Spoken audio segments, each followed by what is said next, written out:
Hey y'all, there's a ton of confusion about what validation is and what it isn't. In this video, I'm gonna go over how to validate somebody, but you don't even have to agree with what they're thinking or doing. So whenever somebody gets upset, there's always four things going on. They're having feelings, thoughts, they need something, and they always do something. So let's break down a scenario. Let's say you get in an argument with your wife and she's upset, but you're not sure exactly why. You would just want to fill in these four squares. So let's say you forgot to do something you said you would do.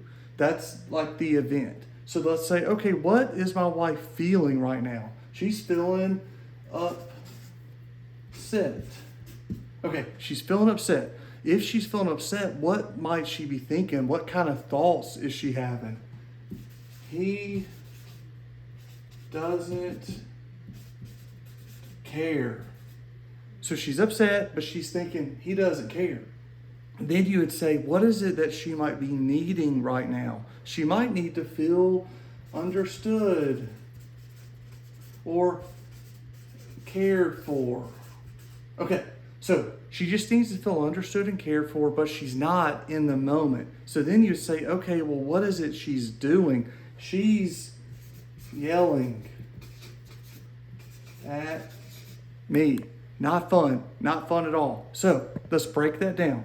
So a person's feelings and needs, these are never the problem. Your feelings could be unwanted, but they're just neutral. But the thoughts, he doesn't care about me, might not be the truth. Those can be lies.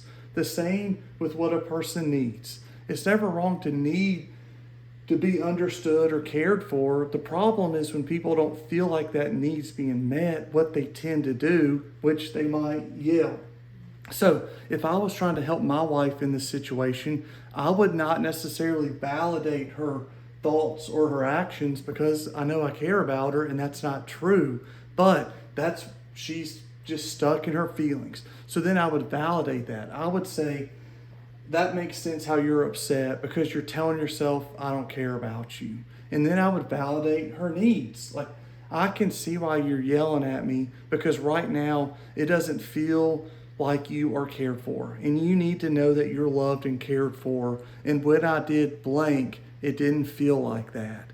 When you speak like that, you're not necessarily agreeing that it's okay to yell or it's okay to have negative thoughts that aren't true. You're just validating what you're feeling and needing. And both people need to do that for each other. When you talk like that and go back and forth, it gives you a way more positive outlet to deal with the unwanted thoughts or feelings, but in a way that brings you closer together as a couple.